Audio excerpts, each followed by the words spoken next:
Bonjour à tous, ravi de vous retrouver pour un nouveau tutoriel. Aujourd'hui on parle de Faire System. Alors c'est une application que j'ai pas du tout développée mais que j'ai eu l'avantage de tester là et qui marche plutôt bien pour faire des ferraillages. Donc l'avantage c'est que c'est complètement gratuit. Avant qu'on rentre dans le tuto, pensez à vous abonner à la chaîne, ça c'est important, et d'activer les notifications pour ne rien louper, donc des nouvelles vidéos. Alors tout de suite, oui, on parle de Faire System, donc c'est une application, comme je vous le disais, que je n'ai pas développée moi, qui a été développée par une personne généreuse et qui partage donc on va dire cet applicatif libre. Et je vais vous montrer comment ça fonctionne concrètement. Alors déjà, ce qui est bien, c'est qu'avec cet applicatif, il y a une sorte de PDF d'installation. Et franchement, au niveau de l'installation, il n'y a rien à dire, c'est assez rapide. Donc ça s'utilise très facilement, il y a 2-3 petites étapes à suivre, vous voyez ici, mais franchement, c'est assez bien fait. Moi, je l'ai fait, j'ai eu aucun problème. Donc voilà. Pour le coup, une fois que vous aurez chargé tout ça, vous avez ici un paramètre de ruban Faire System qui apparaît. Mais comme à mon habitude, j'utiliserai plutôt cette palette-là. Après, c'est une question d'habitude. Moi, je préfère utiliser parfois le ruban, et du coup, j'ai tendance plutôt à utiliser les outils ici, puisque de toute façon, on va retrouver un petit peu la même chose. Bon, je dirais que c'est une manière de travailler. Donc, c'est vous qui voyez. Voilà.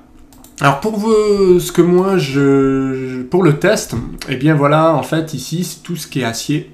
Barre droite, c'est, on va dire, les barres longitudinales en fait. Donc vous voyez, si on fait ancrage double, eh bien on a des crosses de chaque côté, on peut régler 90. Donc franchement, ça c'est très bien, c'est vraiment très très bien. On peut faire un enrobage, voilà. Et ici simplement, je vais saisir un premier point, un deuxième point, ensuite il demande le côté. Eh bien je clique ici, et ben voilà. Là, alors je suis en H6. Et on peut très bien cliquer sur modifier, où ça se trouve ici, modifier acier. On sélectionne l'acier, on fait ancrage. Voilà, c'est un ancrage. Hein. Je vais faire crochet et je peux changer le diamètre, par exemple HA12 extérieur. Voilà. Donc on peut modifier les aciers, ça c'est super ici. Et on peut donc dessiner un autre acier, par exemple, je sais pas, en haut, par exemple, hein, à 90, on va le passer en HA10, celui-là. Directement, ça évitera d'avoir à le changer. Et je le clique ici, côté là. Voilà, tout simplement. Alors, comme c'est de l'ancrage et que là, en fait, j'ai 3 cm, ce que je vais faire, c'est que je vais simplement étirer ici. Et je vais mettre, par exemple, 13. Ah, alors oui, la petite chose, c'est que c'est en mètres. J'ai l'habitude de dessiner en centimètres. Donc voilà, j'ai mis 0,13. Ça évitera les soucis. Et pareil ici. Comme ça, bah, si je m'amuse à faire une cote, eh bien, voilà, là j'aurai, je suis à l'axe, hein, mais si je me mets à l'extérieur, vous voyez ici, je devrais avoir 10, quoi. Voilà. Alors les cotes sont en millimètres, donc il y a quelques tutoriels que je vous proposerai si jamais pour aller plus loin. Sinon, la personne, je vous mettrai le lien aussi vers sa chaîne, puisqu'elle propose quelques tutos qui pourront vous aider, puisque c'est le créateur. Donc moi je me contente de lui faire un petit peu de pub, et en tout cas c'est une bonne surprise moi en testant. Donc je vais essayer de vous montrer voilà, on va finir notre petit test. Donc là on a fait ça, là vous avez la possibilité de faire un cadre, donc ça marche très bien aussi pour le coup. Donc je vais faire OK, je vais sélectionner 2 points, donc là et là, la diagonale en fait, et là automatiquement il me fait un joli cadre. Donc pour le coup, bah, ça marche bien. Quand on clique dessus, on peut régler l'enrobage, donc c'est super. Et puis ce qui est top, c'est qu'après on peut tout simplement étirer si besoin. Voilà. Une fois qu'on a fait le cadre ici, il y a des aciers, on va dire en section. Donc ça c'est intéressant, par exemple pour répartir les HA12 en bas. Je vais cliquer ici, HA12. Je vais faire OK. Eh bien, je sélectionne mon cadre, en fait, voilà, je vais le mettre de ce côté-là, et je vais faire, cette fois-ci, acier réparti. Donc, vous voyez ici, je vais taper R, je vais faire entrée, ou espace, et nombre d'aciers à répartir, je vais taper 2, et je fais entrée. Voilà. Donc, ça marche très bien, on va faire pareil en haut. Là, c'est du HA12, 10, pardon, en haut. Donc, pareil, je fais OK, je clique ici, je me mets de ce côté, je fais R, entrée, et je tape 2. Et entrée, voilà. Donc là, vous voyez, très rapidement, j'ai réussi à dessiner quelque chose de sympa. Maintenant, il y a une petite astuce, c'est que pour répartir les cadres, eh bien, apparemment, c'est plus comme ça. On va supposer que c'est en section, c'est ce qu'il y a de plus simple, puisqu'en fait, ici, si vous cliquez là, vous répartissez par rapport à par exemple, de là à là, on va supposer que c'est une répartition, côté là, et on va dire que l'espacement, c'est 0,20. OK, donc c'est du 6, je fais OK. Et automatiquement, donc là, je vois mes barres qui sont là, que je peux déplacer. Et à la rigueur, je peux faire un copier-coller simplement ici. Alors, pour bien faire, on pourrait dire que... On pourrait le mettre plutôt ici, en fait. Voilà, histoire que ça englobe les aciers. Et on peut, si on veut, faire ça, par exemple. Virer les ancrages. Pour vous montrer. Hein. Là, je le passe en HA6. C'est pour faire du dessin, en fait. Je vais saisir 2 points au hasard. OK. Tac. Je fais côté. Je fais... valider. Tout simplement pour vous montrer que là, si on veut faire ça bien, eh bien on peut faire un truc comme ça et faire des simples copier-coller. Donc ce que je vais faire, c'est que je vais faire un réseau. Je vais faire nombre d'éléments en réseau au hasard 15. Plein format, on a dit 0,20. Voilà. Et puis je vais supprimer le reste en fait, tout simplement. Voilà. Donc là en fait, on a un truc qui va pas forcément nous servir, c'est pour faire joli, hein, c'est des barres hein, pour faire joli. Mais en fait, ce qui est important, c'est les points. Pourquoi? Parce qu'on peut cliquer ici, là, voilà, sur la flèche là, côté acier. Donc là, c'est intéressant de pouvoir faire espacement 0,20. On va faire OK, on va sélectionner de là à là. Et on va faire valider. Voilà. Et automatiquement, il reconnaît, comme on a mis l'espacement 9 x 20. Et ça, c'est important. Pourquoi? Parce que quand on va sélectionner, repérer le cadre, en fait, on va pouvoir lui dire, il y a 10 cadres, quoi, parce qu'il y a 9 espacements. Donc ça, c'est super important. Donc, à la rigueur, on pourrait s'amuser à faire la même chose. Donc, on peut, par exemple, si on veut assigner par la suite le nombre ici, plus récupérer l'espacement, eh bien on fait la même chose là en fait. On vient simplement faire OK. Je viens sélectionner de là à là et je clique ici. Voilà. Alors là, pourquoi ça n'a pas marché? C'est peut-être par rapport à des aciers. Je sais plus. Ah oui, non, c'est nombre d'aciers. On va mettre 2 par exemple. Et on fait OK. Mais bon, là, comme il n'y a que 2 aciers, je suis pas sûr qu'on soit obligé. Par exemple, voilà. Bon, ça n'amène rien. Ce qu'on va faire, on va le forcer, vous verrez par la suite. Donc là, on va volontairement, on va rien mettre. On va pas s'embêter. Maintenant, on va faire du repérage. Alors, il y a celui-là qui permet de repérer un acier pour métrer, et lié à une nomenclature, et celui-là qui est, par exemple, non métré. Donc, moi, généralement, je m'embête pas trop, j'en mets le minimum. Donc, celui-là pour métrer, ça va très bien. Ce qu'on va faire, c'est ici, voilà, nombre d'aciers. Comme là, j'ai pas repéré là une fois l'espacement, c'est là que je dois le forcer en fait. Donc, il y en a que 2, je vais le forcer. Je saisis l'acier, c'est celui-là. Voilà, et je fais entrer. Et puis ensuite, je fais OK, j'indique de là à là. Voilà, et automatiquement, mon 1, c'est 2HA12. Voilà, ça je vais le bouger un peu, histoire de... Et je peux faire étirer pour le bouger. Voilà, tout simplement. Alors ensuite, on va faire pareil en haut. Je vais cliquer 2. Il garde en... C'est parfait. Je vais saisir l'acier, c'est celui-là.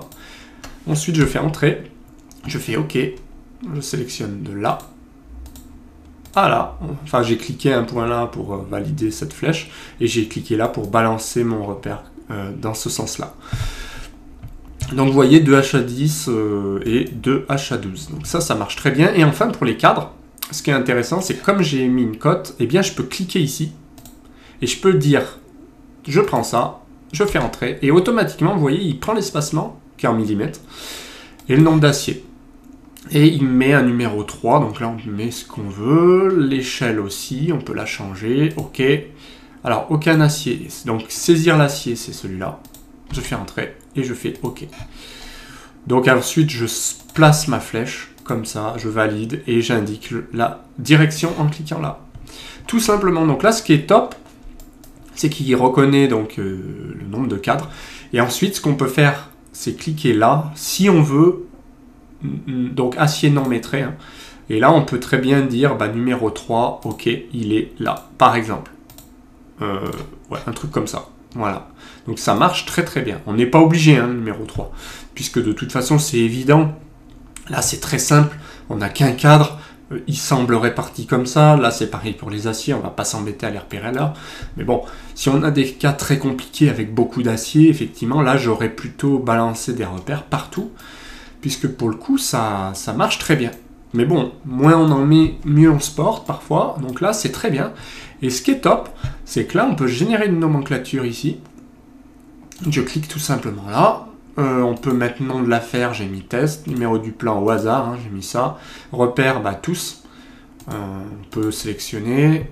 Ça, c'est bien. Les recouvrements, ça doit être pour les, voilà, pour les calculs, etc. On peut afficher le récapitulatif ici. Ou pas. Mais là, je vais le laisser et je fais OK. Et ensuite, je clique ici. Voilà, donc là, on voit que les barres qu'on a dessinées, elles font bien. Donc là, j'ai une portée, en fait, si je fais une cote de 2 mètres, donc j'ai une portée de 2 mètres, ce qui fait que mes barres, j'avais mis 10 plus 10, enfin centimètres, donc ça fait bien 220 mm, enfin 220 cm, mais là on est en millimètres. Et puis là, on a des longueurs en mètres. Bon, voilà. Pareil pour les cadres, donc on en a bien 10. On a le façonnage qui va bien là, avec le A et le B, donc 44 comme ça, et 14 comme ça. Ok, ça a l'air correct. Et on a la longueur développée, a priori, avec le diamètre. Et surtout, on a la récap ici, ça c'est assez intéressant, avec le diamètre moyen. La longueur, et vous voyez ici, j'ai un poids total. Donc bien sûr, j'ai pas grand-chose pour l'instant. Ouais, j'ai que 2 barres de HA12, donc ça a l'air de coller. Ouais, c'est pas très long. Ok. Donc oui, au niveau du poids, ça a l'air cohérent. Donc j'ai des cadres, tous les 20, voilà. Donc c'est intéressant comme applicatif. Quelles options on a en plus? Oui, après on peut faire de la répartition, bah, comme on a vu, hein, de barres, quand on en a beaucoup là. On peut aussi couper des aciers. Par exemple, si on a des aciers très longs, là, on peut les couper. On peut rajouter des arrêts de barres, ça c'est intéressant, bah, c'est pour des barres droites, là c'est pas le cas, puisqu'elles sont crossées. On peut rajouter de la crosse si on l'avait oublié, et on peut faire des aciers non normalisés, donc à comprendre des aciers libres. Et puis là on peut rajouter, donc c'est ce que j'ai utilisé, des aciers unitaires. Là on peut faire des aciers, on peut modifier un acier, par exemple si je veux le modifier, bah voilà, je clique ici. Donc là on l'a vu, hein, c'est pour coter des aciers. On peut repérer les aciers, donc pour maîtrer. Là on a dit c'est pour ne pas les compter, donc comme ici, hein, puisque du coup ça ne compte pas, ça ne change pas le nombre. Là on peut modifier, on peut associer un repère à un acier. Eh bien oui, par exemple si on veut finalement changer ça qui soit repéré par rapport à un autre acier, on peut. On peut faire l'inverse ici, c'est-à-dire supprimer liaison acier-repère. On peut faire éditer repère, nombre d'espacements, et on peut décaler les numérotations de repères, ça c'est sympa. Et puis ça c'est tout ce qui est nomenclature en fait. Donc là je l'ai généré, on peut rajouter une ligne, en ajoutant par exemple un numéro. On peut générer la récap, donc là la récap je l'ai mise avec. Et ce qui est intéressant aussi, c'est ça là, c'est mise en page. Par exemple, vous voyez là, j'ai pas de présentation, mais si je clique ici, eh bien il va me demander, voilà, 2 pages de nomenclature, oui. Et comme ça, j'ai bien nomenclature 1, donc 1 sur 2, et là 2 sur 2 avec le récap. Ça, franchement, c'est pas mal, parce que ça fait la présentation en A4. Et aussi, on peut localiser un acier. Par exemple, si vous en avez beaucoup, eh bien... vous dites je veux où est tel acier, je fais OK, oui, et il me dit voilà, en fait, il me le trouve, quoi. Donc là, il est bien ici. Et ça peut être pratique quand on a la personne au téléphone, par exemple le maçon qui appelle et qui dit ouais, tel acier, il y a un problème, machin. Et ben si on a 100 aciers, on va pas s'amuser à aller chercher un par un. On fait chercher ici, on tape 100 et puis il nous affiche le bon repère, quoi. Donc ça, c'est vraiment pas mal. Donc voilà pour ce test de faire système. J'espère que le tutoriel vous a plu. Et ben écoutez, si c'est le cas, pensez à mettre un petit j'aime, un petit pouce bleu. Pensez à commenter tout en bas si vous avez des remarques ou si vous avez besoin d'un tutoriel particulier qui vous manquerait là-dessus. Parce que je pense que j'en ferai d'autres puisque c'est un applicatif qui est sympa et qui est gratuit. Donc franchement, ça vaut le coup parfois de l'utiliser selon ce que vous avez à faire. Et puis oui, pensez à vous abonner à la chaîne et à activer les notifications. Ça, c'est important pour ne rien louper. Et moi, je vous dis à bientôt en vidéo.